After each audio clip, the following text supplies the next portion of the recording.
Very good. Good evening, everybody. Welcome to East Devon District Council's Cabinet meeting for the 1st of April 2026. It's no April Fool. I am your chair, Councillor Paul Arnott, and welcome to anyone watching via the live streaming. Forgive my voice this evening, if you will.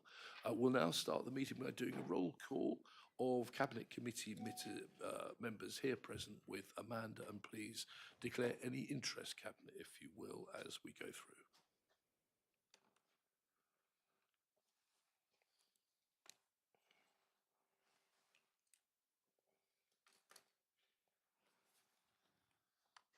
Thank you, Chair. Starting with yourself, Councillor Arnott. Present, no interest, thank you. Councillor Loudon. Present, no interest, thank you. Councillor Hawkins. Present, nothing to declare, thank you. Thank you. Councillor Hayward. Present, and affects NRI in relation to item 11, the Exmouth Placemaking Plan. There's a reference in there to DCC's HATOC committee, and I chair that committee. So just that basic declaration on that front. Thank you. Thank you. Councillor Hookway.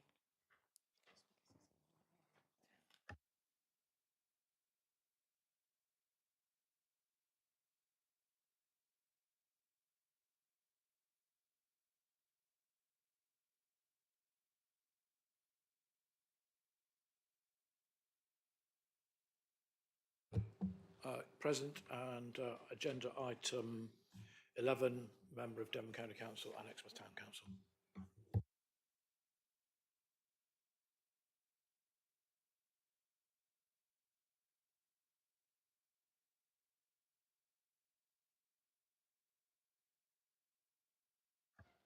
Thank you. Councillor Jackson. Present, nothing from me. Thanks. Councillor Young. Present, no interest. Councillor Ledger. Present and no declarations. Thank you, Amanda. And Councillor Olive. Present and no declarations. Thank you. Are there any other councillors in the room that wish to do a declaration? Councillor Barlow.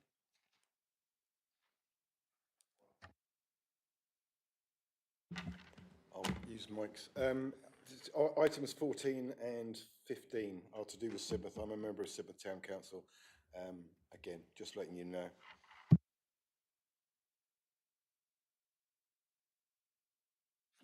Thank you. Councillor Aurora Bailey.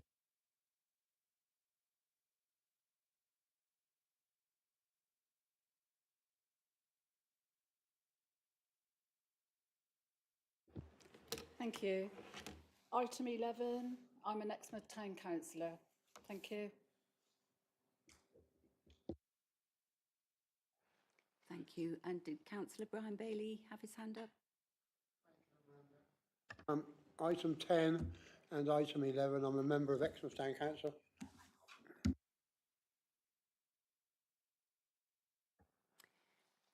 Thank you. Back to you. Oh, Councillor Goodman, I beg your pardon. Sorry. And I'm also a member of Sidmouth Town Council for items 14 and 15.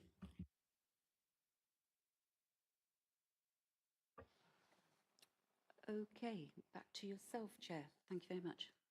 Can I just throw to Mel, please? I just wanted to clarify there were a number of declarations there, but it wasn't indicated whether there affects NRI or the type of interest. So I believe that all of those are affects NRI and doesn't require any of those members to leave the room.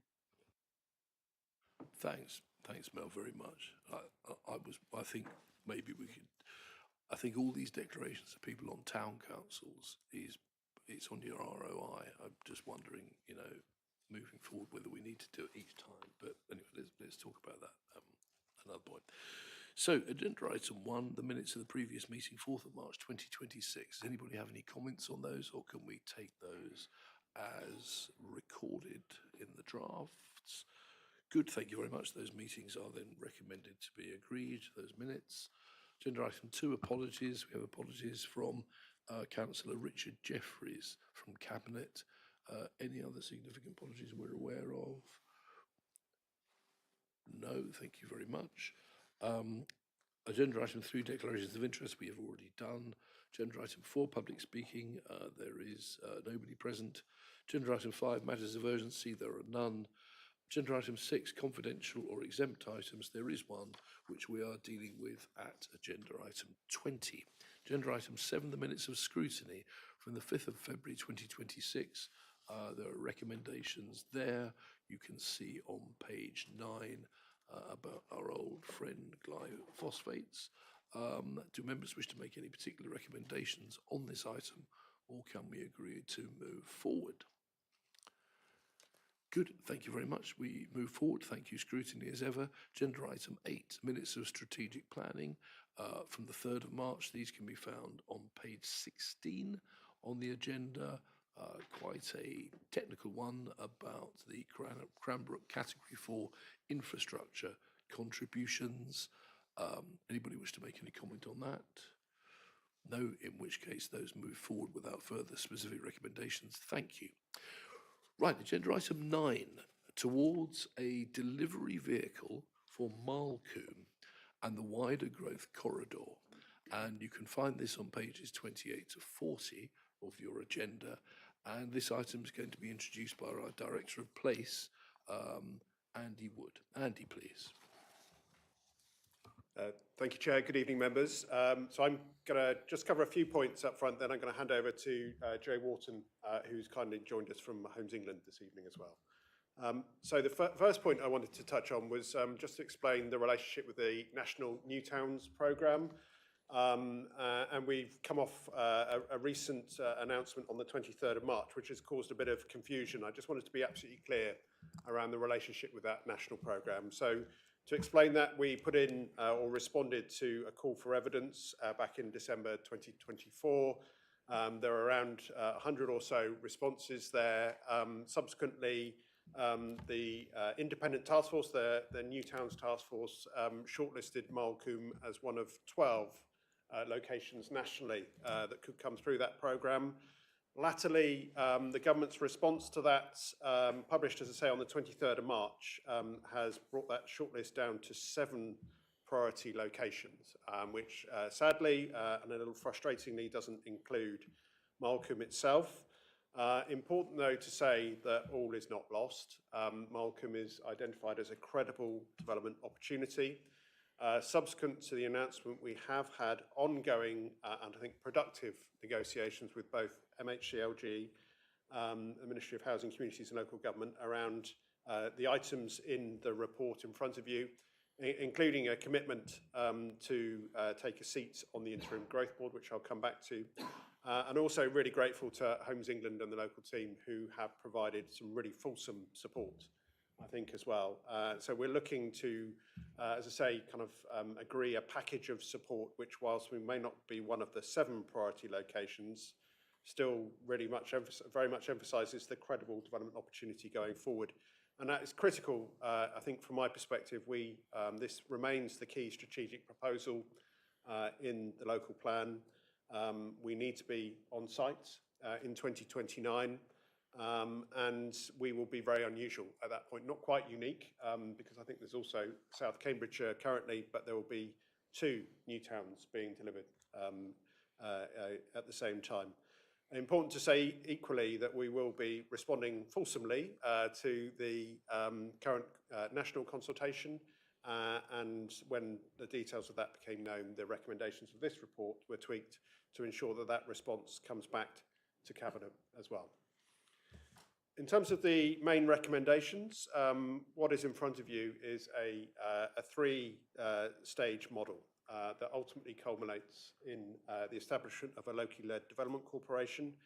I think we are clear, and the reports that have come to Cabinet previously, that setting an assertive delivery model from the outset is really critical, and that transition from house building to town building is absolutely core to this ultimately. So the 3 ingredients currently in the first stage are, firstly, the establishment of an interim growth board, which will bring key partners together with an independent chair, and that will act on an advisory basis going forward. Secondly, a joint an executive committee with the County Council. Important to say that a very similar report to the one in front of you tonight will also be considered by the County Council's Cabinet a week tomorrow. And thirdly, around establishing a shared delivery team, both with the County Council and also with Homes England colleagues as well, to give us the capacity to deliver and to move forward at pace as well. So that is, if you like, the key proposals within the report. And lastly, just to say around the kind of essence of the report, for me, it's very much around place leadership.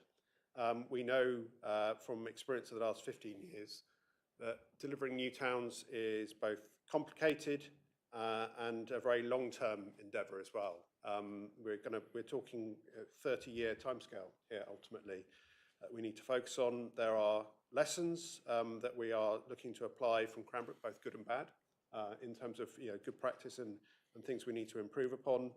But we, as I say, need to really very much need to set that powerful and assertive framework from the outset, that transition from house building to town building, and to ensure that we lock in the kind of placemaking that we want to see going forward. And there will be some disruptive factors over the course, particularly of the next 2 years, not least in relation to local government reorganisation. So in framing the proposals, be mindful both to make sure that we've got resilience that can withstand some of the distraction that might come forward over that period, and we can remain laser focused on delivery, but also ensuring that we're building what I like to refer to as collaborative advantage as well, and that we're really starting to lay down the foundations for strong and lasting partnerships with key stakeholders as well.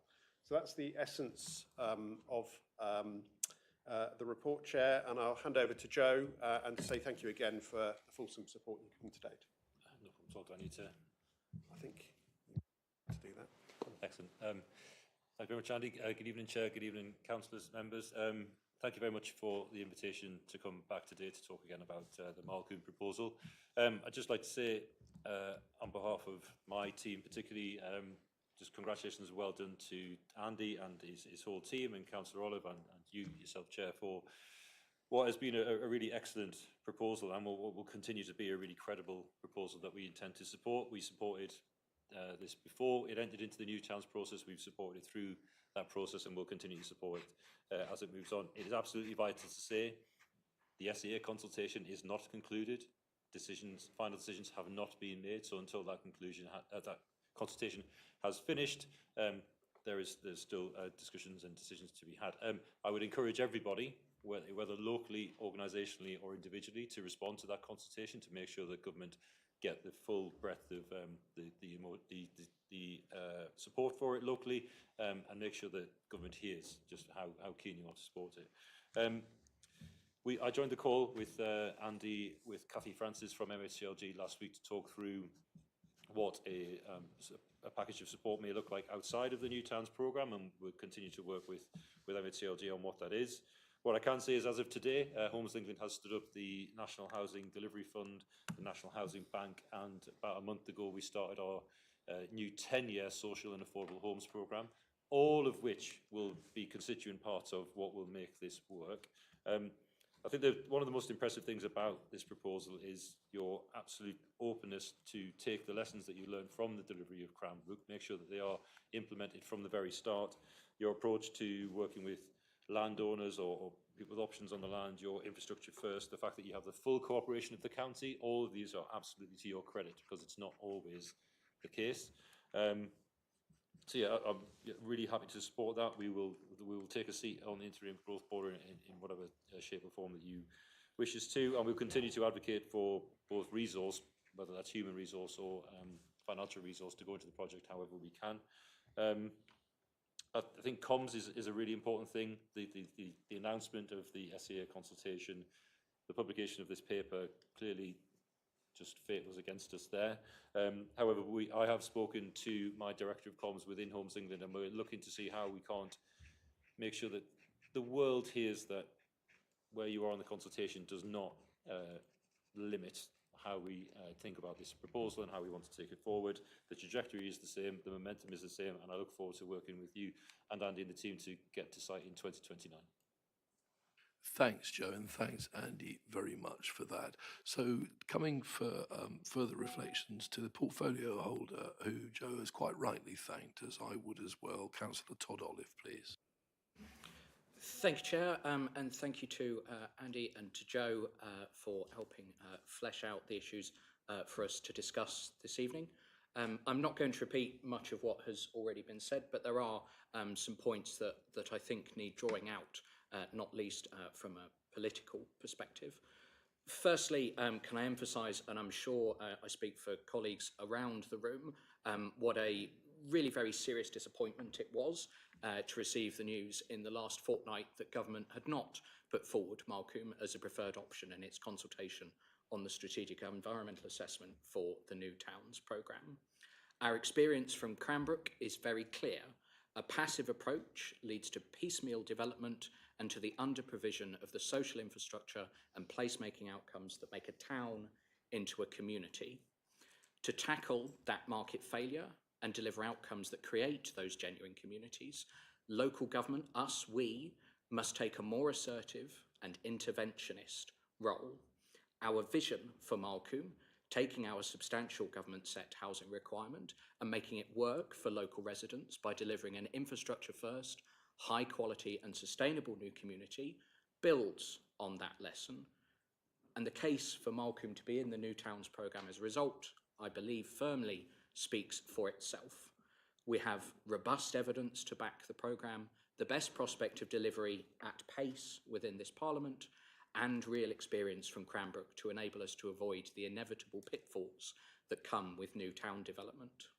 I firmly believe that government would be best served if it is to succeed in its mission to deliver quality growth at pace and at scale by following through on the New Towns Task Force's original recommendation from late last year and including Malcolm in the New Towns programme. And I'll be working with Andy, Ed, Naomi, Thea and the rest of the team to develop a robust response to the government's consultation to that effect. And I look forward to bringing it back to Cabinet next month should tonight's recommendations be approved.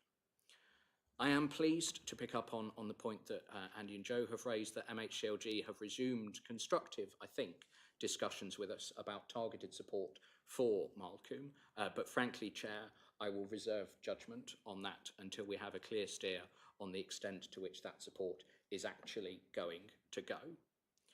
Let me be very clear, however, and this is the one point I do want to reiterate in no uncertain terms. Malcolm existed before the New Towns programme and it goes on in its absence.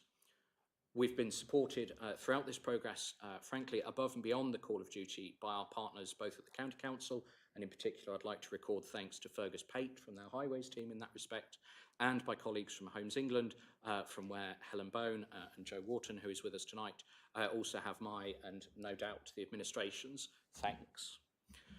Turning briefly and lastly then to the substance of tonight's paper, as Andy has set out, the proposals that are in front of us take us forward to the next stage of delivery on Project Malcolm.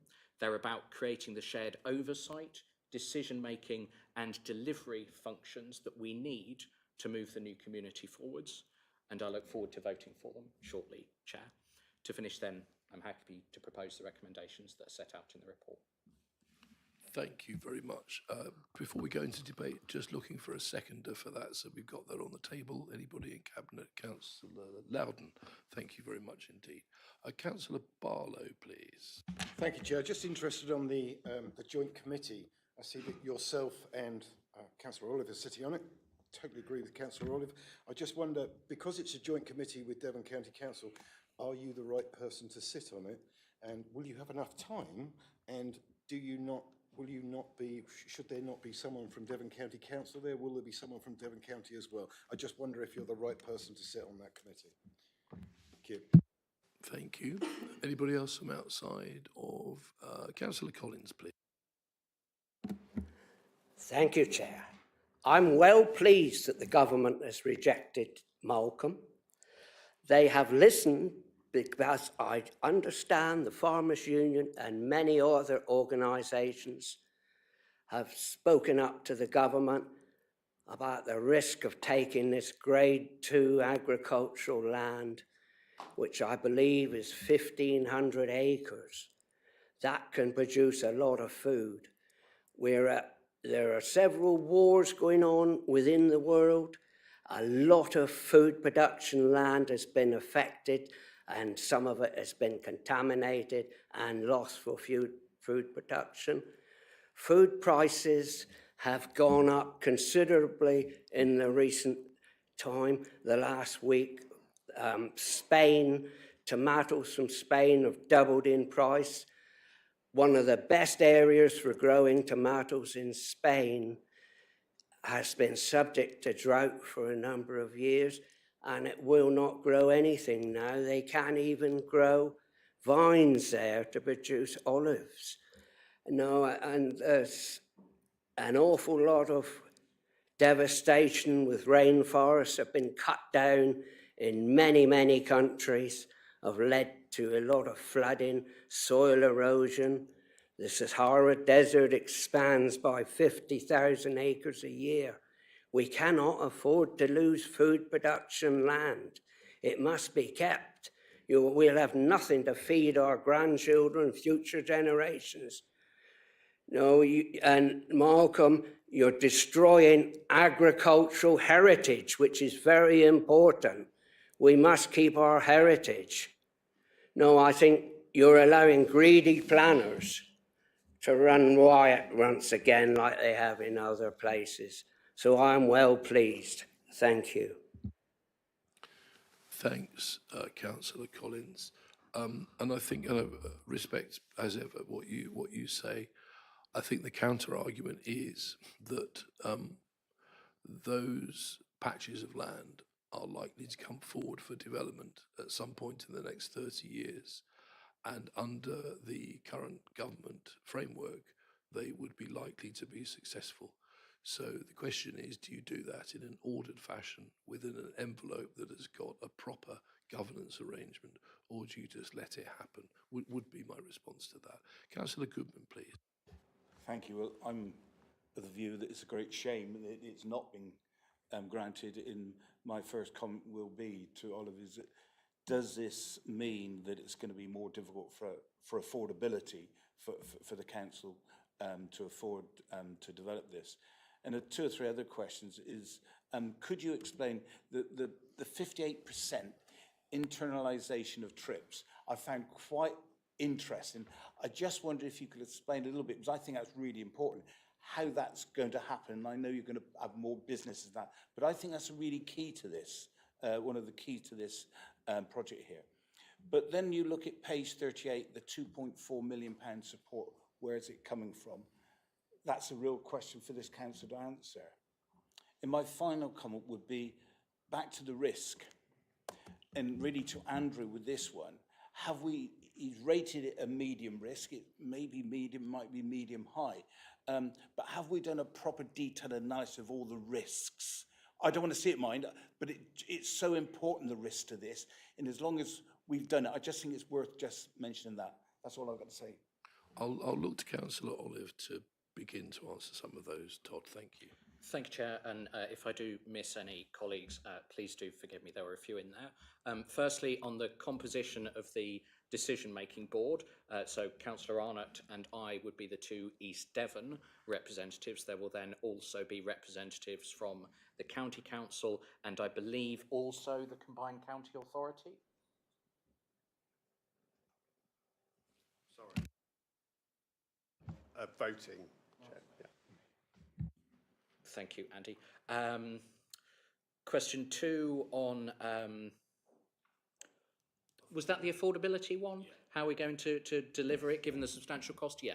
So this is part of why those ongoing discussions with MHLG are really, really significant and potentially mitigate a lot of the inverted commas bad news that came out of that announcement in the last fortnight.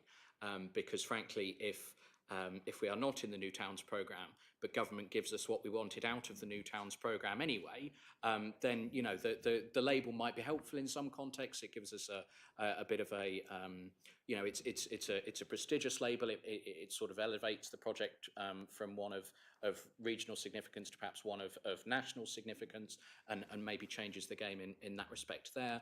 But frankly, you know, if government gives us our revolving infrastructure fund, it gives us planning policy protections, it gives us privileged access as we need to other government departments, and a door into the relevant regulators, as well as the various other things we've asked for.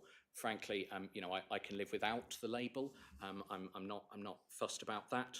And I think it would be fair to say that the discussions we've had so far are positive in that respect. They are preliminary, and there's a lot of work still to do. But the message that we received from government was, if I'm to be frank about it, that the comms around the announcement were frankly not very good, because they gave everybody the impression that Malcolm wasn't happening and that there would be nothing coming forward from the project. That is clearly not the case, or we understand it is from those conversations afterwards. There are also, of course, other levers that we can pull that aren't reliant on government. So Mr. Wharton has mentioned a couple of programmes that have been stood up by Homes England literally today. And in particular, I would highlight the significant funding that government have delegated to Homes England around social and affordable homes, which frankly is what we would have probably been drawing on anyway to deliver that target for 40% affordable and social housing within the new community.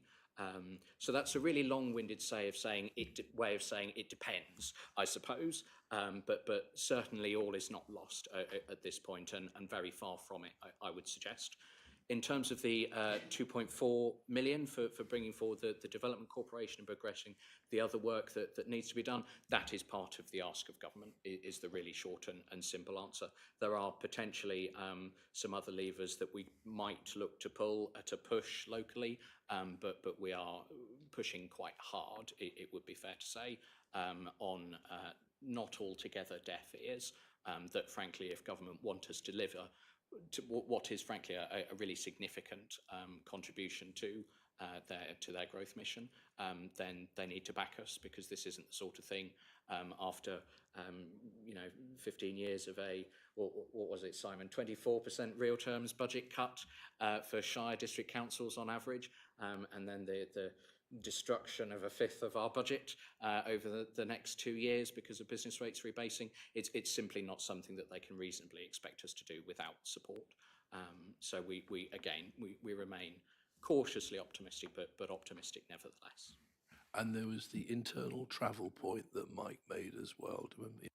Yes, of course, yeah. So I might look to Andy for that one, as it's a little bit technical, but essentially the idea is that by making sure that we have significant employment opportunities in the town, and we know some of our private sector partners are particularly interested in bringing those forwards at a pace, by making sure that facilities are delivered at scale and early on and are the right facilities, you essentially just remove the need for people to leave the town in many instances. We've seen that happen to an extent and slowly at Cranbrook, but increasingly so, particularly with the introduction of Morrison's in the town centre.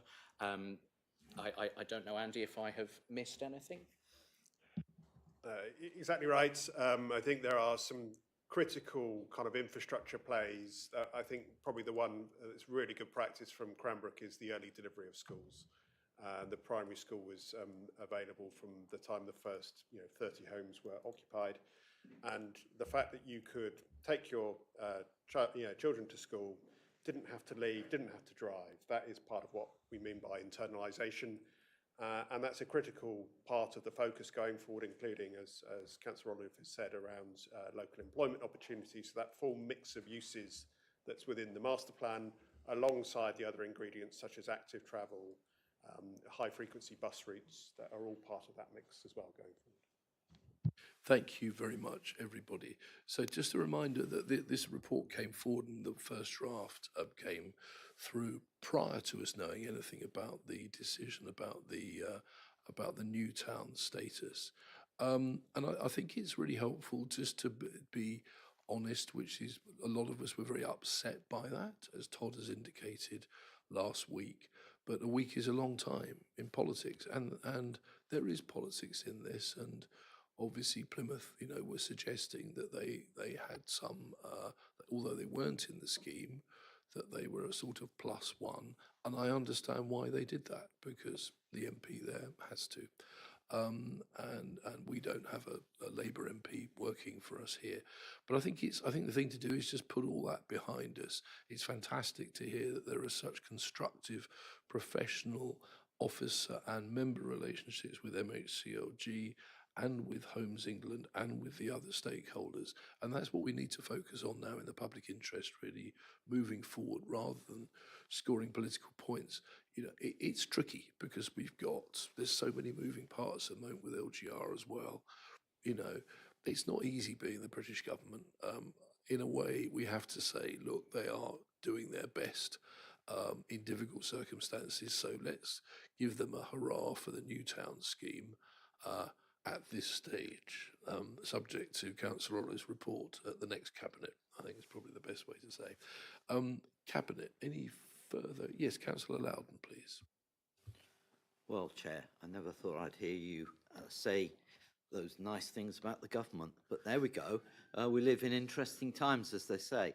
But the serious point, and given that I seconded the recommendations, I feel it's important to come in and to reiterate our thanks, our commiserations, and encouragement that people keep their peckers up. So to Councillor Olive, to Andy, Naomi, and all of the team, and to Joe and his colleagues at Homes England. So, from what has been said, it's not all lost, but I can understand how professionally frustrating and disappointing it must be. Thank you, Councillor Loudon. Anybody else in Cabinet wish to say anything else? Or are we happy just to keep our peckers up and move to the vote? So, sorry, John. In which case, all those in favour, please. Thank you very much. That's unanimous. Excellent. Thank you. Thank you, Joe, for being here and for travelling all this way. And hopefully see you again soon. And we'll just let you make a graceful exit before we go on to the next item. That was really good of him. Yeah, well.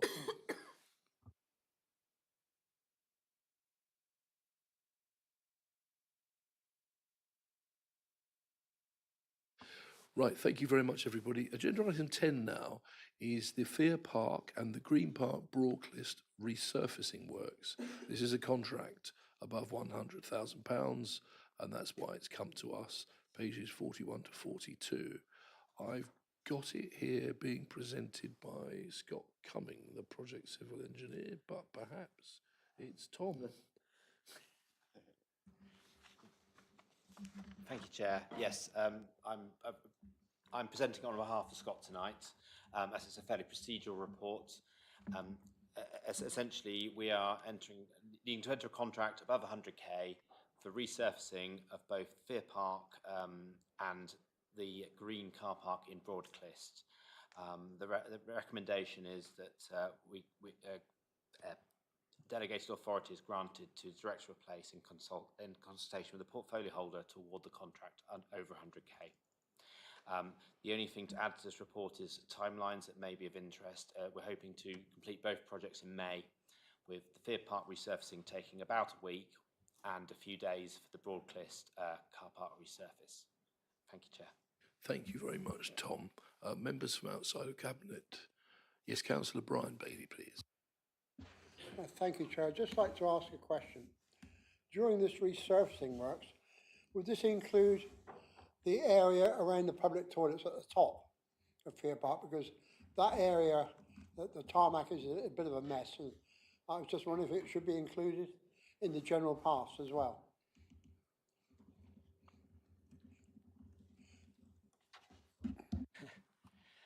I'd have to check with Scott and get back to you for confirmation. It's my understanding it's more the perimeter paths within the park itself than around the toilet block, but I will confirm and get back to you. Okay, thank you very much. Thank you, Brian, for that question. Anybody else coming into Cabinet then, please? No, in which case, looking for anybody who might wish to propose that. Councillor Haywood, Councillor Young seconding. Can we go to the vote then? All those in favour? That's unanimous. Thank you very much indeed, members. Thank you, Tom. We now go to agenda item 11, the adoption of the Exmouth Placemaking Plan and Strategic Outline Business Case, pages 43 to 46. And this is presented by our corporate lead for major projects and programmes, Naomi Harnett, who's also accompanied by Marie Ainsworth. Naomi, please.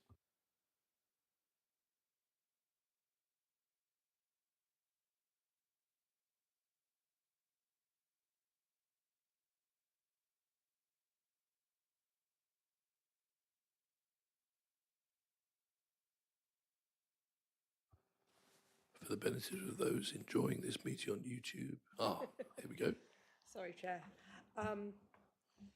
The Exmouth Placemaking Plan sets out a strategic long-term framework to guide the development, improvement and activation of Exmouth Town Centre and Seafront. It establishes a shared vision, a suite of strategic objectives and a pipeline of projects that could be brought forward as funding and delivery opportunities arise. This plan serves as a policy guide aiming to support Exmouth's socio-economic sustainability. The key drivers for the placemaking plan are to strengthen Exmouth's economic resilience and year-round offer, improve physical connections between the town centre and seafront, address climate pressures and support nature recovery, as well as meet changing visitor expectations through high-quality public spaces. The consultation and engagement information that we received through the consultation we undertook both internally and externally on the plan identify a strong support for improving public spaces and the seafront experience, a desire for better walking and cycling connections within the town, interest in meanwhile uses, events and temporary activation, as well as concerns about over-commercialisation and environmental impacts. The plan has been overseen by the placemaking in Exmouth Town and Seafront group, the PETS group, and hopefully tonight the Cabinet can support the adoption of this placemaking plan so we can move forward to project prioritisation and start with the delivery of some of the quick win schemes. Thank you, Chair. Thank you very much, Naomi. Anybody like to come in on this from outside of Cabinet, please? Councillor Brian Bailey. Thank you, Paul. I see the key responses include prioritise cleaner, safer connections between the station, gateway and the Strand and the seafront. Unless I've missed it, which I may have done, I can't see any plans for that, because the obvious thing is to reinstate the pedestrian crossing between the Strand pub and the fish and chip shop at Caples, and that would solve that problem, but I failed to have seen it there. So if someone could explain to me what's happening in that area, I'm most grateful, Chair. Thank you. Do you want to pick that up? Thank you. Thank you, Chair. So the placemaking plan identifies opportunities for improvements within the town. It doesn't set out a suite of solutions at this stage. So it provides a framework for what we need to be looking at moving forward. Prioritises that for us to look at in the future. So it's about looking at opportunities, not creating solutions at this level. So that's still... Through you, Chair, yes, it's still an opportunity for us to look at in the future. Thank you, Chair. Thanks, Brian. And an opportunity to continue to promote ideas like that through the placemaking committee as well, so they're not forgotten. Councillor Barlow, please. I just want to say at the end of the day, it's great. I just wonder if people are aware of how much we've spent to get to this stage on the plans from consultants. It's nearly £188,000 in 5 years to get to a thing with suggestions but no solutions. And I just wonder, there you go, I just thought I'd say it. I had to say it. You didn't have to. Councillor Goodman, please. I got two small points really. Well, one's a bigger point. 208 responses for something like this. Was that seen as good, average, or not very good? I just wondered, 208, I didn't know what percentage that was. And look, it's really exciting now that you've got 5 clear things you want to do.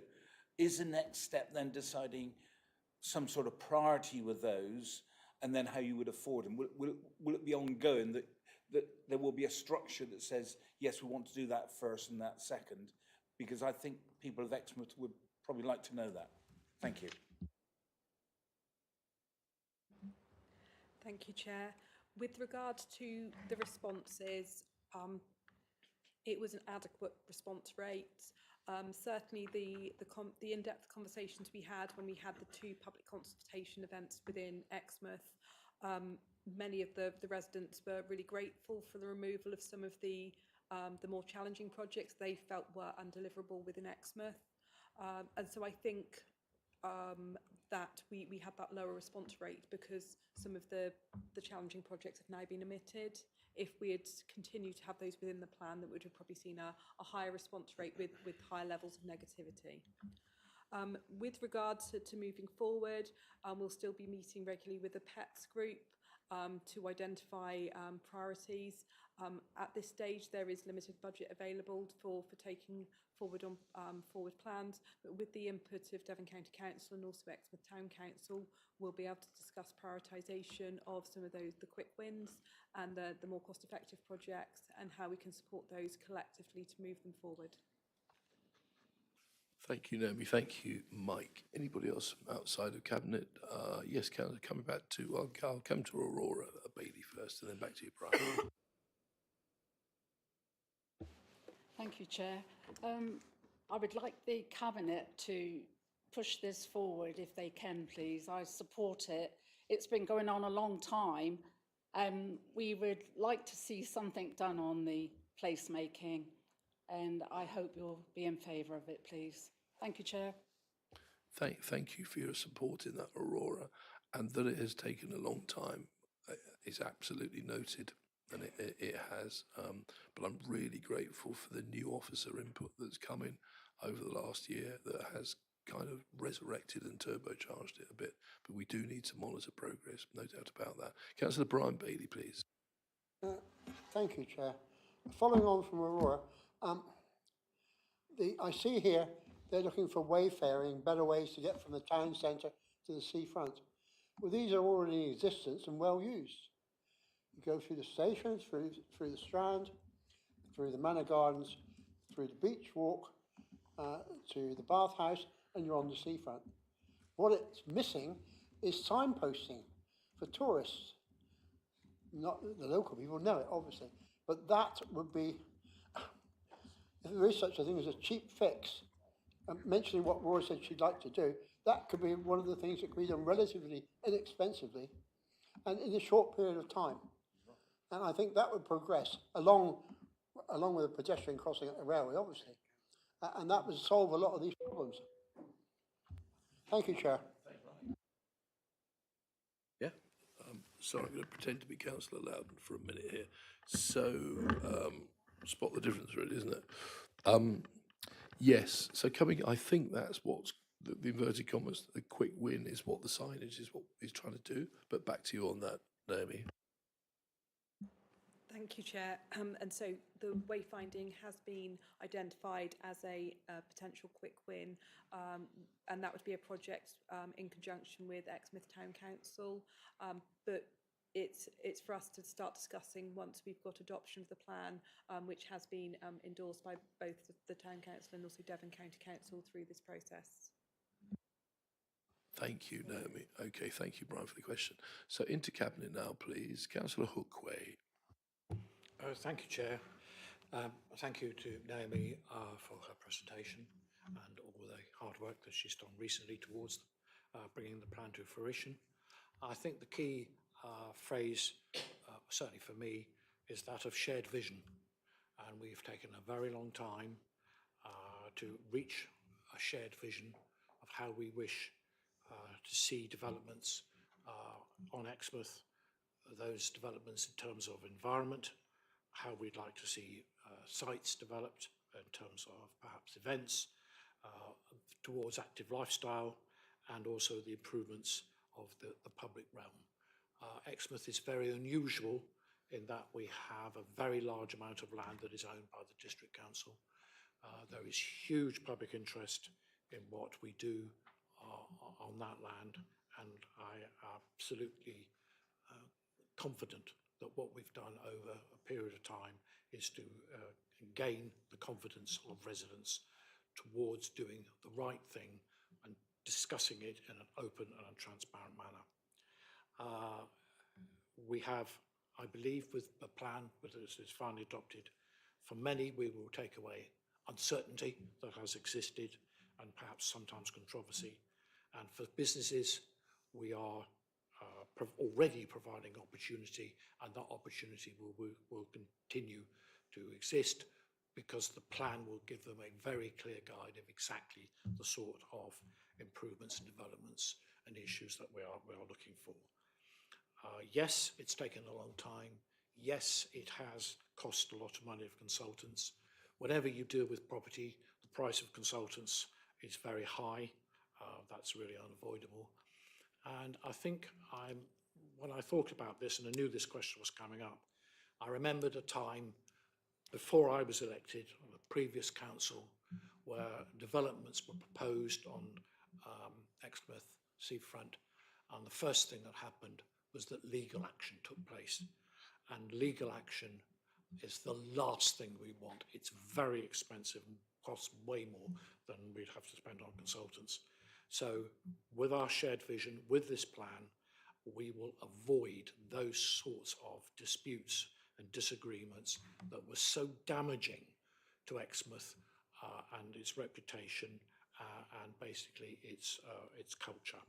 So I think at last we have got a shared vision that we can move forward and take forward, and will stand the test of whatever is going to get thrown at it in the next couple of years. And therefore, Chair, I'd like to propose the recommendation. Thank you.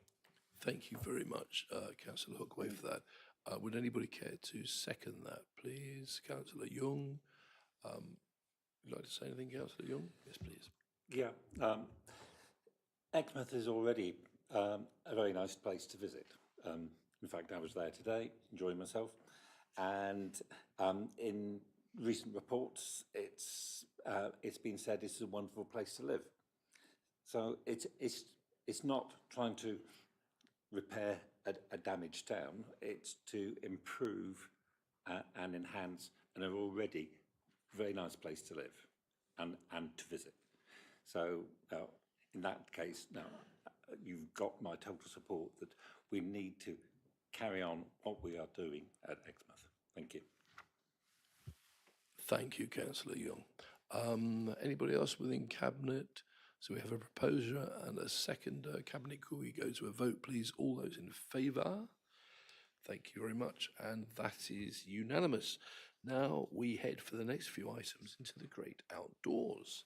How enjoyable. Agenda item 12, the East Devon Local Nature Recovery Plan on pages 47 to 54. And this is to be presented by our Assistant Director, Countryside, Environment and Ecology, Charlie Plowden. Charlie, please. Thank you, Chair. Before I introduce the report, I'd like Cabinet to be made aware that the work that's being presented to you tonight has been a collaborative effort. My two colleagues here, Will Dommett, our District Ecologist, and James Chubb, our Countryside Team Manager. And I just wanted to make Cabinet aware it's been a very much a team effort. So I'd hate for you to have the impression that it was all done by myself. So this is really another really important milestone for the Council in meeting its Environment Act duties and also acting on its declaration of a nature emergency in 2022. If you can recall, Cabinet approved the development of the Devon Local Nature Recovery Strategy in September 2025. This is a much higher level spatial nature framework for the county, as members may have seen if they had delved into the website link, which was within the report. So the East Devon Local Nature Recovery Plan identifies and prioritises our habitats and species for recovery, which will ensure the long-term sustainability of our local biodiversity. The mapping work is shown in the background papers under the East Devon Nature Recovery Network and will be used to help to target funding from biodiversity net gain and through government-linked nature recovery programmes to bring about nature recovery projects in the district. So both plans integrate nature recovery actions with existing land management and planning frameworks, and we have added and embedded the local nature recovery strategy and nature recovery policies in the new local plan that will help to target and guide our biodiversity net gain work. So another positive outcome from this work will be to help to promote collaboration between ourselves and also key partners through the Plan for Landscape Recovery projects, which are in our patch, and those of you who attended Overview Committee recently had a presentation from two of those, Clinton Devon Estates Heaths to Seas and the Luppet Landscape Recovery Project. So those are two of the four. The other two are the National Trust Killerton Estate Project and also the Axe Landscape Restoration Project. All four will deliver significant landscape scale nature recovery outcomes, which is great for our district, great for nature. The plan is also about our new duty to prepare a biodiversity duty report for government every 5 years that shows how we as a local authority are meeting the government targets for nature recovery, and that's really, really important. So finally, from me, in terms of delivering the plan, I think it's useful to make Cabinet and members aware that we, through the Countryside team, have been creating, restoring and connecting nature on our nature reserves for the last 20 years. And we have exciting plans to continue this work, such as the new intertidal scheme on the southern end of the wetlands, which James will be talking a little bit more about in his report. So therefore, if Cabinet are content, our recommendation is now to proceed with a public consultation of the draft plan. Thank you, Chair. Thank you, Charlie, very much for that. Outside of Cabinet, please. Councillor Goodman. Thank you, Chair. When I read this and then I read the 2023 to 2033 Nature Recovery Plan, I take it this is to complement that plan. And then I thought to myself, when I read that plan, should that plan, which I thought was very good, by the way, when it was done in 2023, should we not be putting that on our website so people know it's there? I had to search for it. It's not on our own EDC plan. And I think perhaps it would benefit us when you do this work for that to be on there, because I think people need to know the good work that we're doing. Chair, can I come back? Just to reassure Councillor Goodman, we'll be doing that with the public consultations. I've been speaking with our comms team, so that link will be provided. Thank you, Councillor Goodman. Thank you, Charlie. Councillor Olive, please. Thank you, Chair. In his absence, Councillor Jeffreys has just asked me to say thank you to the team for putting this all together and to propose the recommendations that are in front of us this evening. Thank you. Councillor Young, please. And I would like to second that. I'm very pleased to see this coming forward because nature has taken quite a battering in the last 50 years, and we're trying to repair some of the damage that has it's had over the last 50 years. Thank you. Thank you, Jeff. In which case, we have a proposer and a seconder. So let's go to the vote, please. All those in favour? Thank you very much. So we now go to, he's already been heavily billed in advance by Charlie. James has had time to build himself up. So agenda item 13, Wildabout Seaton National Lottery Heritage Fund grant submission on pages 55 to 59. Over to our Countryside Manager, James Chubb, please. Thank you, Chair. Yes, bit of background information for the Chamber.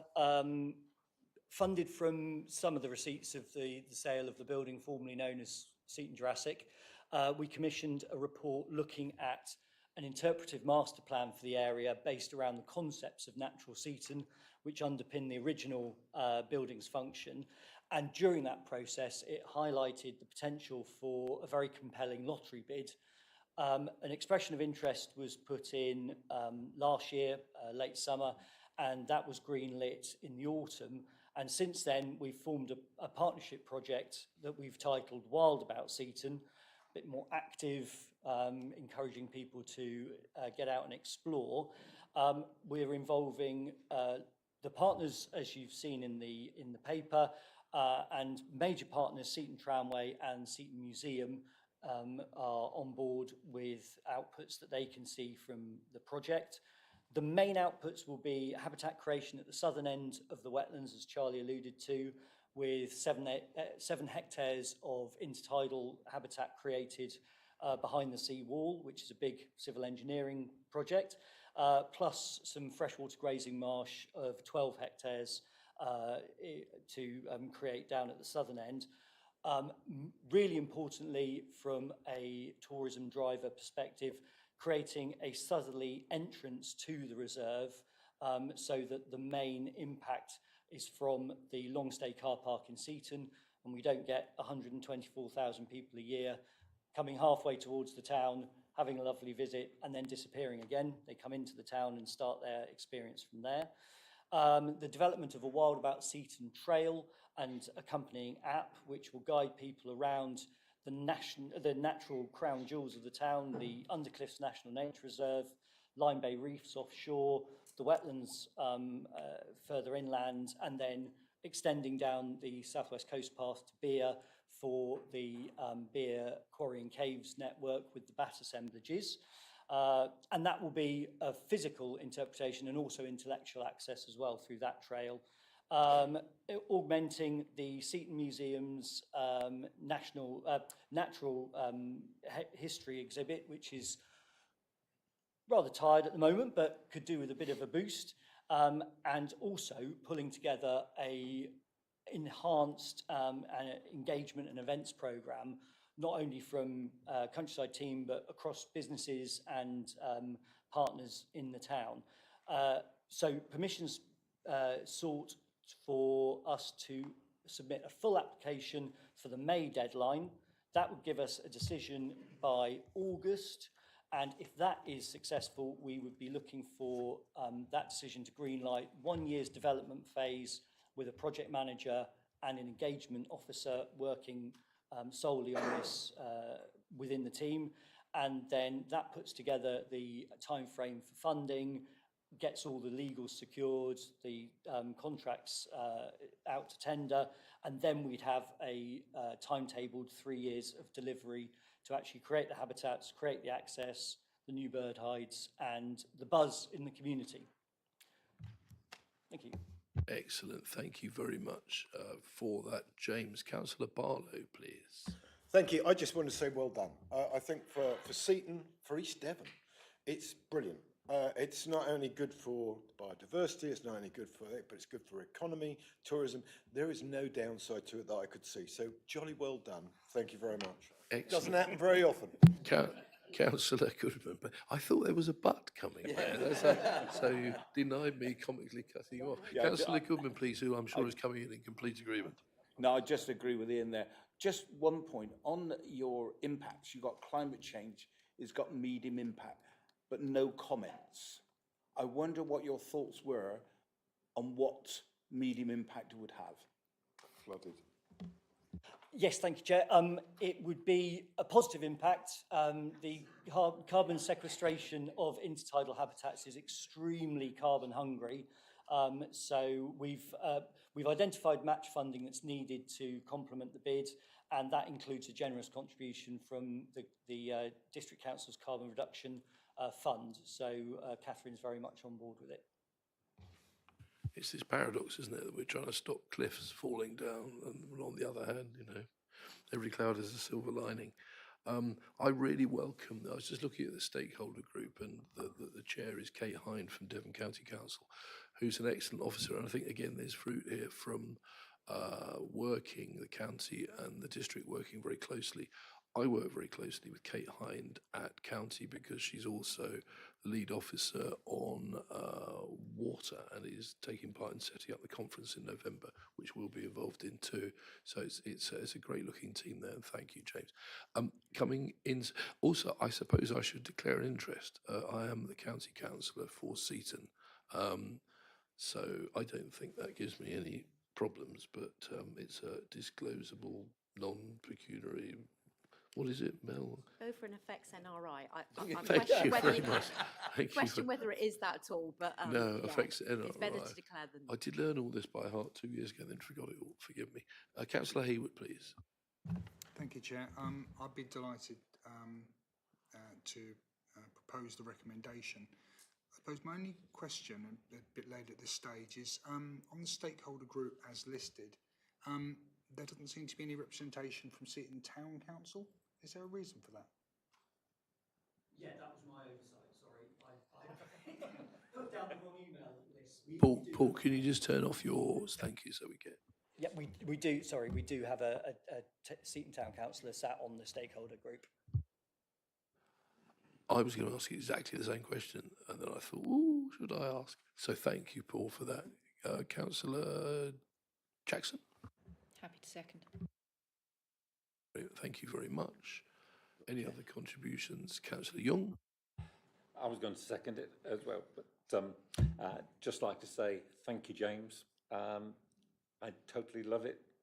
It's as you know, I've been pushing this for a number of years,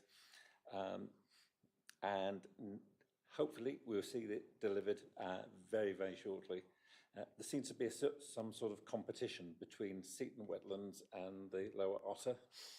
So what they do, you do better, and then you do it. That's quite enough now, Councillor. Moving on, Councillor Young, moving on. So moving to the... Yes, Councillor Leisure. So, thank you. Can I just say Seaton Wetlands is the top tourist attraction. Okay. There is no contest Seaton on lad, that. born and bred. Okay, fair enough. No, why not? Let's have some enthusiasm. It is wonderful. I love it. I go there the whole time as to my kids. So, Councillor Hookway, please. Thank you, Chair. Yes, I'd want to go back to the business about tourism, because I think Seaton has really suffered in recent years of not having a very strong selling point. And this is a huge benefit. And in a recent tourism network meeting that was held at Darts Farm, the issue of experience and having an experience at a particular site, at a particular place, was mentioned as a really strong point in East Devon, and also that ties in with national trends or for visiting wildlife and environmental sites and so on. So I see a really great future, not only for this site, but the benefits feeding into Seaton and local business in Seaton should be, I think, quite significant. And I'm really looking forward to going visiting it when it's fully open. Thank you, Chair. Thank you, Councillor Hookway. And I think I think just adding into that, there are a number of extremely experienced operators, but particularly I would point to the tramway operation, that there's a synergy between this. It's sort of what's good for one is good for the other. There's real vision there. We're lucky to have such an extraordinary organisation who are now running the Jurassic Centre as well. You know, they're sharing some of the aims. Councillor Ledger yet again. Councillor Leisure from Seaton. Yeah, for a more serious point, and not to labour the point to James and the team, but thank you. It really has. It didn't just start in 2025. This has been years of work. And I think this is a combination of a really robust, strong plan, really good stakeholder engagement in the area, and hopefully all members in the chamber are wild about Seaton, and ultimately I hope the National Lottery are as well. I can feel a hat coming on that makes Seaton great again or something. No, brilliant. Well done, well done. Okay, so let's go to a vote then, please. All those in favour? Lovely.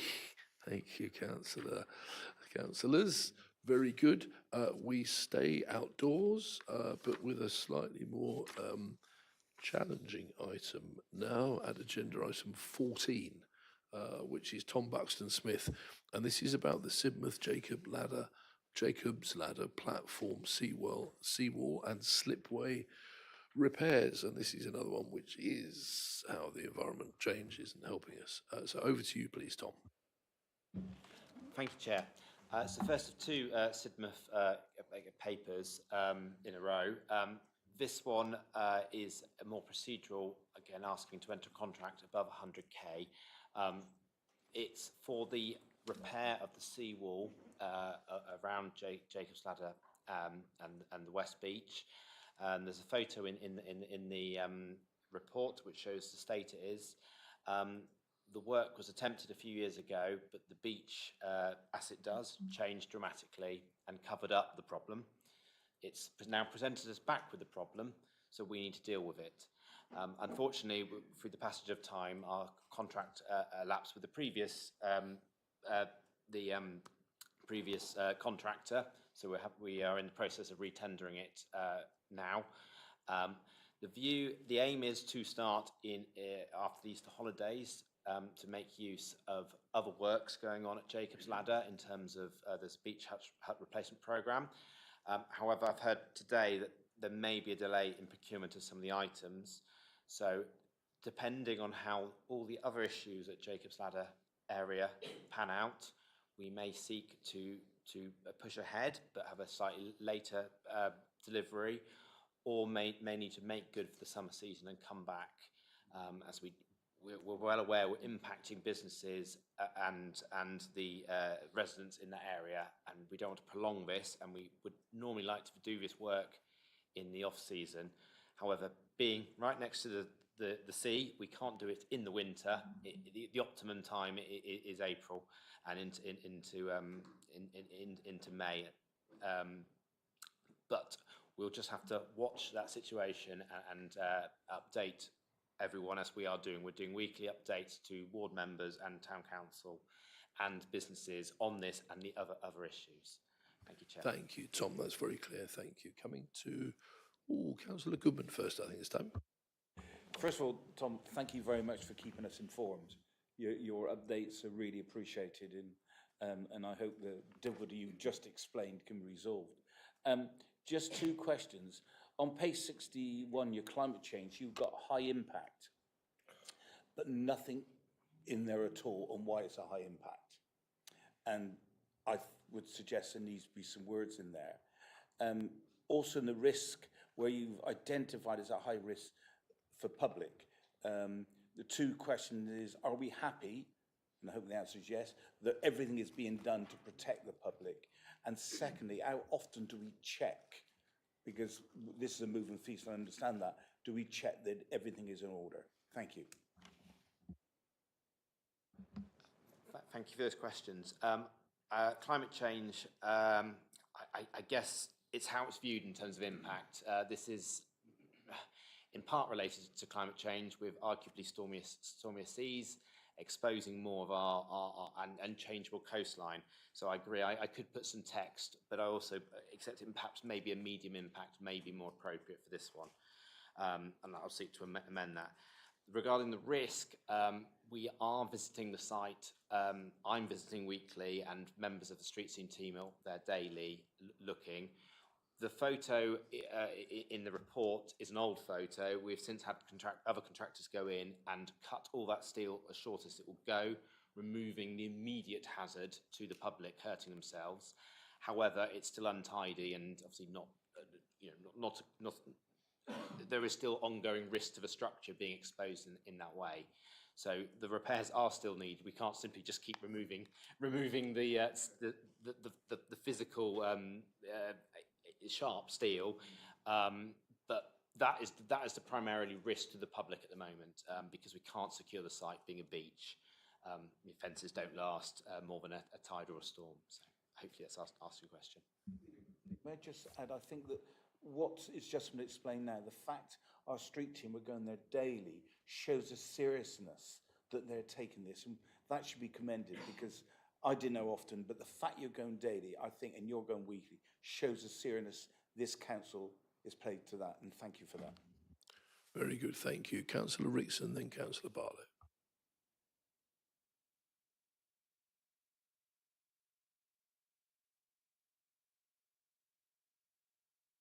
Don't worry, Marion, we'll try and make it work. Take a couple of minutes, everybody. Yes, that's a good idea. Councillor Barlow, then. Thank you, Chair. I just wanted to thank Tom and Jeff for the communications they've given on this. Obviously, we would like it done yesterday. However, I realise that can't be done, but well done, and thank you for keeping us informed of what is going on.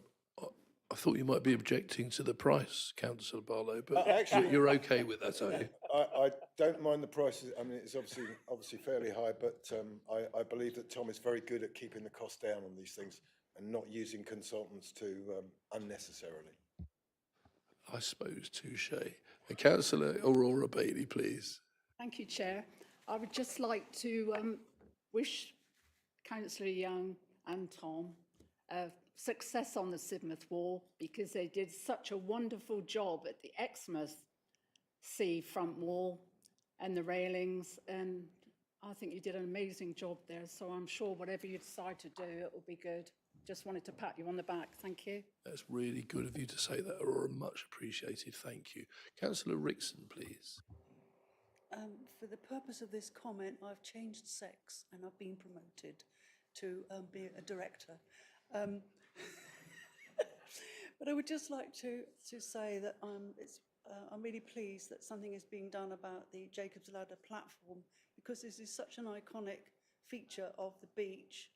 I sincerely hope that when they do rebuild it, that they use marine grade bolts which will not rust and have horrible rust marks going down the paintwork. Do we have any bolt detail, Tom? I just want to clarify. This is the seawall platform repairs at Jacob's Ladder, not the staircase. So the staircase itself is a separate issue, which there's no cabinet report on it yet, as it's still an evolving situation of how we are going to repair that. But you're not alone in that comment that the steel bolts should and could be improved to avoid the rusting out that we have experienced over the years. Thank you. Thank you. Everybody coming back into cabinet. Anybody wish to speak on it? Councillor Young. I'd like to propose this. Thank you, Tom, for doing the report. These things are sent to try us. We have got off fairly lightly with the storms this year, and this is one of the issues that happened. That the beach retreated dramatically and uncovered all the unsightly concrete that had been covered up for years. So we've got to do something, and like the ladder itself, and also the next issue on the cliff on Connaught Gardens. These are all issues that come up regularly when we revisit these places after so many storms in the winter. So I totally support this and I recommend it. Thank you. Thank you. Councillor Loudon, please. Thank you, Chair. I can't say I'm happy to support this. I have to support it because of the need. Given the point that was made, it just feels as if Sidmouth, with this report and the next one, that we're taking one for the district team, frankly. And I listened to my colleagues earlier on from Seaton and Exmouth, very, very happy with what we're doing. And I hope you send the love to the 5 Sidmouth and Sid Valley councillors in the room for our travails at the moment. Well, I hope you can swim that off at your district swimming pool, or perhaps have an afternoon at the theatre at a matinee that the district council provides you with. However, I suppose a point well made. Yeah, why not? So anybody else inside cabinet want to? Councillor Haywood, please. Thank you, Chair. Other towns in East Devon are available. And villages, of course, Chair. Okay, so was that you seconded? You did. Okay, we have a proposer and a sort of curious kind of seconder there. All those in favour, please. Thank you very much. And then we go on to agenda item 15 next, which is about Connaught Gardens. Already had a mention, the emergency cliff works. We need a standing orders exemption there. It's on pages 63 to 66. Over to you again, Tom, please. Thank you, Chair. Back to the same geographical area. This report, from a simple perspective, is to note that there's a standing orders exemption in place to award John Grimes Associates for the investigation and design for repairing the cliff wall at Connaught Gardens, and also appointing a contractor, which we have not engaged with yet, to carry out the works. The works themselves, following an annual inspection, a large crack has opened up above Connaught Gardens, next to Connaught Gardens, above the Millennium Walkway and the Cliff Walkway. And it's opened up since the previous inspection 12 months earlier. The geologist's opinion is the path needed to be closed for public safety, which I agreed with. Unfortunately, it's a very well used public path.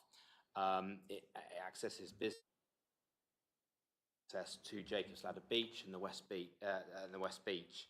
So I can understand it is a very important pathway to have open again, hence the need for a standing orders exemption rather than adding at least 3 months onto the programme through procurement.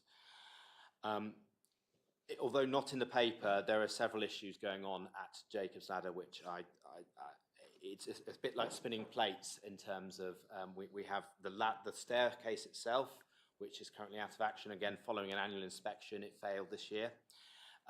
We have the planned beach hut replacement programme. We have the seawall works I mentioned, and essentially we're trying to do the works in a way that's best we can to reduce the impact that's already quite impactful to the businesses and residents in the area. So once we know more, we will be able to update both residents and businesses as well as Cabinet. But at the moment, it's very much an evolving situation in terms of timescales and an impact on other finances, etc. Thank you. Thanks, Tom, very much. Anybody from outside of Cabinet? Councillor Barlow and then Councillor Goodman. I just wanted to say again, the sooner the better. And, you know, it is a very important piece of Sidmouth. It's not just for Sidmouth, for East Devon as a whole. There's an awful lot of visitors who will visit this site and they can't get there at the moment. And yes, the summer is coming. So thank you, Tom, for doing it. And please, please, please carry on. It's just really carrying on from the other one when I said about high impact of risk. You got, again, high impact risk. Within your report this time, you do say some of the things you're doing, but you're actually doing a lot more. And I think when, as a council, we put down a high risk to safety, we must make sure, in my view, we should record exactly what we're doing. Because if something was to happen, God forbid it wouldn't, we're doing a lot more than's here. And I just think it might, just my view. Thank you. Yes, Sophie, please. Also, yeah, thank you very much. And ASAP, I second what Councillor Barley said. I'm just a bit concerned because when I'm there, there's still people walking down the path. They're just completely ignoring it and going past the barriers. Like, what's the actual risk at the moment? Is it sort of like they are literally in danger of something coming and knocking them out? And like, just, is there anything more that we can be doing? Because people are literally doing it. Like, I spoke to someone yesterday and I said, please don't go there, it's closed, like it's really dangerous. And they just don't care. Any ideas? Yeah, thank you for that comment. Firstly, regarding risk, there is a serious risk. We're in the worst period of movements for walls and cliffs. Essentially, when we've moved from a really wet period to a really dry period, it is the worst. So, hence a closure. The path was closed, but as in terms of we put barriers across and fences, which is all we could do at the time. And unfortunately, people move them and leave them open for the next people that see them ajar and think, oh, it's fine. We've since gone back with and drilled eye holes, eyelets into the rock and to the seawall. And the fences, if they haven't been already, are due to be padlocked to both, so we physically cannot move the Harris fence panels. We've also extended the fence over the seawall, so if people are walking on the seawall, they can't get around. So to make a concerted effort to get in, they would have to clamber over several metres of rock armour to get in. So we've signed that well enough. And more signs are arriving this week to go out tomorrow, hopefully, to further give pre-warning that the path is closed. So, you know, a footpath closed ahead, etc. And also provide, we're looking at providing a notice board on either way to again, update. There is only so much you can do apart from having 24-hour guards or cameras. I am visiting tomorrow, so I am going to see how effective the latest fencing is, and if it needs to be further improved. Thank you. I just come back on that. Sorry, just it was interesting what you said. I'm not a geologist. When you said that this is the sort of the time of the year when they're sort of most at risk of movement, is there not sort of an argument that you guys could be doing a really good comms campaign on this? Because Sidmouth isn't going to be the only place where this is going to happen, and there's cliff falls all the time. Could there not be a sort of comms piece around this that people can be sharing onto Facebook groups that comes from the council to say, look, this is the moment at the time where we are actually at risk, and then it will just educating people. And then, yeah, so then they don't have to take it from me. You can just people will be sharing it all the time, and it comes from you, a source of authority, and it can just sort of keep people safer in our area. I think probably so. Thank you, Councillor Richards, for that suggestion. That is a more general comms point, which I'm sure we have Chloe at the back who will be noting that. I'm sure. I'm aware there's already quite a lot of comms around this already around the safety, but certainly with this specifically, we will need to work harder.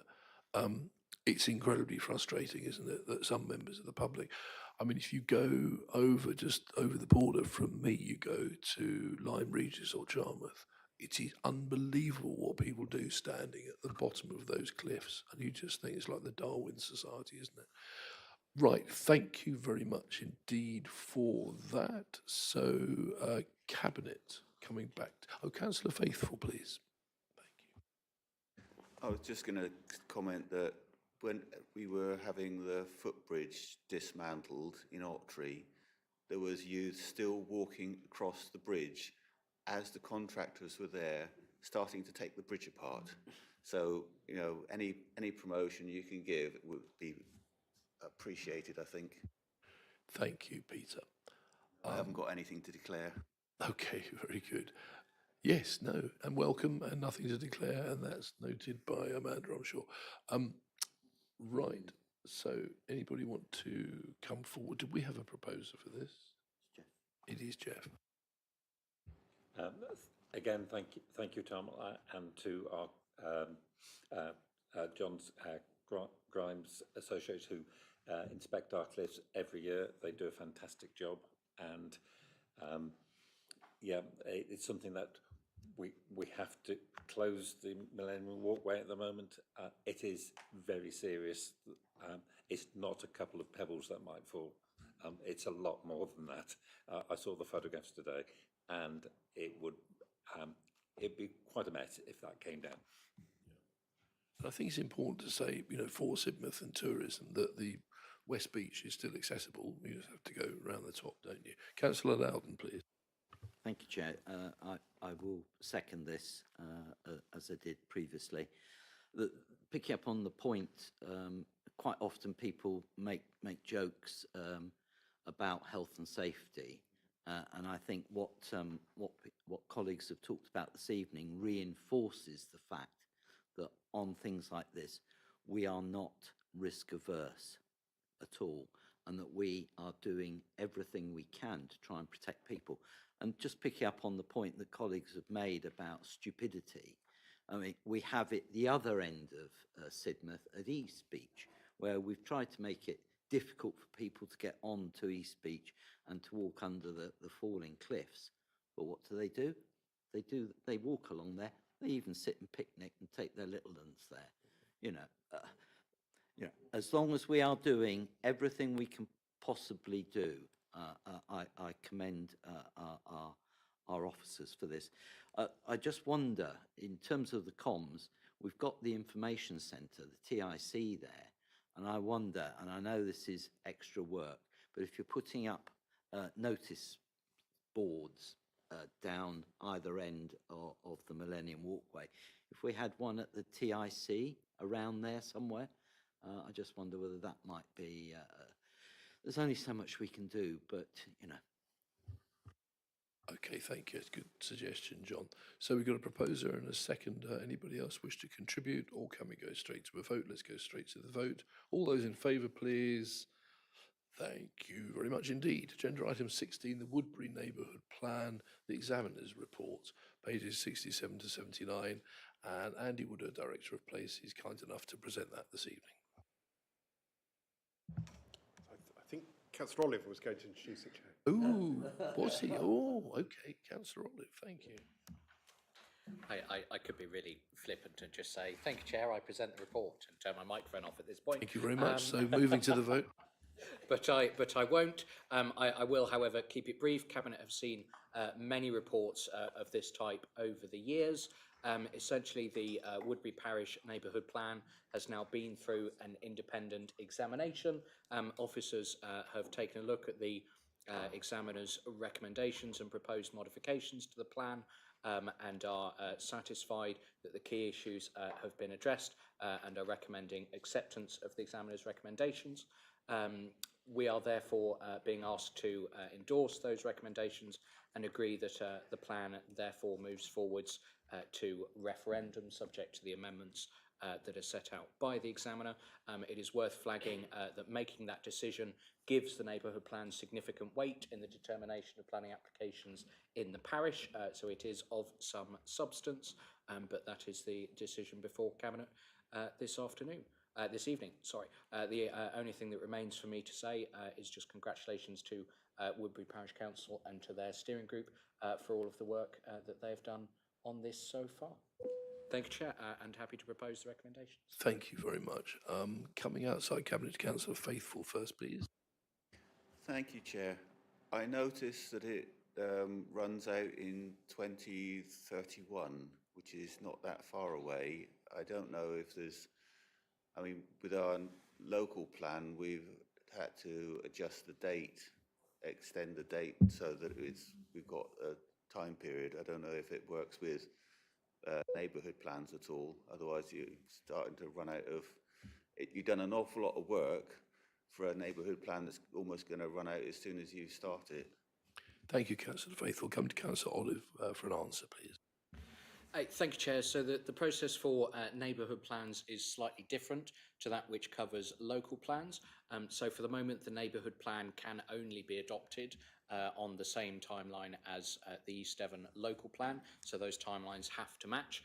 What Woodbury Parish Council can do once the emerging local plan has been adopted, if the emerging local plan has been adopted, I should say, is they can use that as a trigger to undertake a review of the neighbourhood plan, and it may be that they conclude that all of the policies that are set out in the neighbourhood plan remain relevant and up to date under the new East Devon local plan as they are at the time of its original adoption, and they can at that point just roll forward the neighbourhood plan should they choose to. Or if they feel that circumstances have changed such that they need additional policies or some of those policies require modification, there is a process set out for them to do that. Thank you very much, Councillor Olive. Thank you for the question, Peter. Coming next to Councillor Young, perhaps. As ward member, I would like to second the motion that has already been submitted. Thank you very much. Anybody else in Cabinet wish to say anything on this? No, in which case let us go to the vote. All those in favour, please. Thank you, that's unanimous. And just to reiterate Councillor Olive's comment, thanks and congratulations to all of those in Woodbury who worked on this plan over many years. Agenda item 17 is the East Devon social media channel approach on pages 80 and 84. We've got a report and it's to be presented by Chloe Woodman, our Assistant Director of Communications, Culture and Marketing. Over to you, please, Chloe. Thank you, Chair.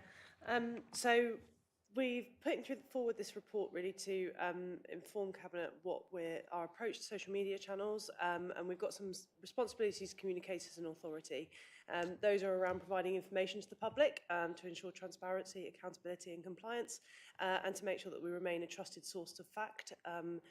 and also around compliance around the Code of Recommended Practice on local authority publicity, ensuring that we're objective and even-handed. And that relates to not only our content, but also to the channels that we use. It's the responsibility of officers to kind of deliver council messages to those that they need to reach our audiences where they are both on and offline. We've also got duties to engage and consult on local decision making and making minutes and reports available to the public. The social media landscape, as we all know, is an ever-evolving one. It's a difficult one to keep up with, but we do our best, and we continually reassess and evaluate the channels that we're using. We can broadly categorise our content into three kind of pillars. So to inform the public, provide clear public messaging, to engage not only in traditional sense of engagement and consultation, but also building a two-way connection with our audiences, so that they're with us when we need to deliver them important messaging around health and safety or emergencies, for example. And to share messaging, recognising that we're part of a public service ecosystem alongside our blue light services, voluntary sector and charity partners and town and parish councils, etc. So we're using 5 key platforms at the moment. Facebook being our main source of content, being that that's the most reflective of our audience demographic and our resident demographic. We use Instagram, which is kind of reflective of a slightly younger market. We use LinkedIn because that's got a very specific audience use across professionals and partners.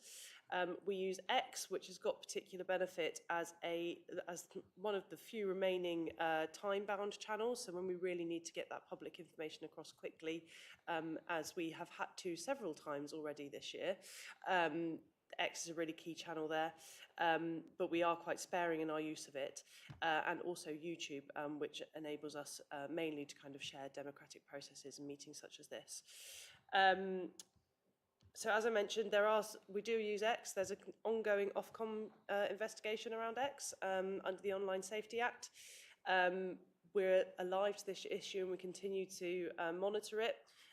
We'll take any action as we should, but at the moment, actually, X has proved very useful, as I say, particularly in emergency situations so far this year.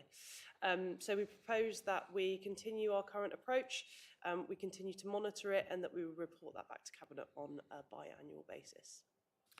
Thank you very much, Chloe, and for bringing that forward. Anybody outside of Cabinet first, please, Councillor Goodman. One point, on your reason for recommendation, part of it says increasing investment in video capability and training, but that's not mentioned in your report. And we don't know how much extra you're going to be spending on it. I don't know whether it was just the wording that was wrong. I think that's resource investment rather than monetary investment. Okay, thank you very much. Coming inside Cabinet, Councillor Sarah Jackson, who's the portfolio holder, please. Thank you. This is part of an ongoing piece of work to do with our communications and engagement strategy. Our team continually monitor our platforms to see what's delivering best value to us. But obviously the recent news has stimulated some anxieties and concerns around the various different social media platforms and their use of things like AI chatbots. So this meant that part of the ongoing work has come forward, but that strategy will develop further in due course. I'm grateful, actually, because it does give us an opportunity to highlight the hard work of our comms team. So watch this space for more information as we progress through that. But I think it also has given us a really good opportunity to understand our statutory obligations in terms of communications, and just making sure that people understand that different social media platforms offer different benefits in terms of the things that we need to communicate when, how, and in what capacity. So thank you from myself to the team for pulling together what they have so far. Thank you. Thank you, Councillor Jackson. And are you proposing? I think it's just a note, It's so just I a don't think note. it needs. No, quite proposal. right. Thank you. I was just testing it out. Okay, so anybody else from within Cabinet wish to say anything on that? or in which case let us just go ahead and note. And thank you, Chloe. We look forward to hearing more on this in due course. One other thing we've just got to do before we go to part B is just to note the forward plan, agenda item 18. I assume no comments on that. No, those are then noted. So we now go into the public section of our meeting is now at an end. Thank you everybody for taking part. I'm now going to ask the Vice Chair to formally move us into a private session, please. Thank you, Chair. As Vice Chair, I move that under Section 100A(4) of the Local Government Act 1972, the public, including the press, be excluded from the meeting as exempt information of the description set out on the agenda is likely to be disclosed, and on balance, the public interest is in discussing this item in public session, in other words, Part B. So I move. It is seconded by Councillor Haywood. Can we put it to the vote, please? Those in favour? Unanimous. Thank you. We move into Part B now.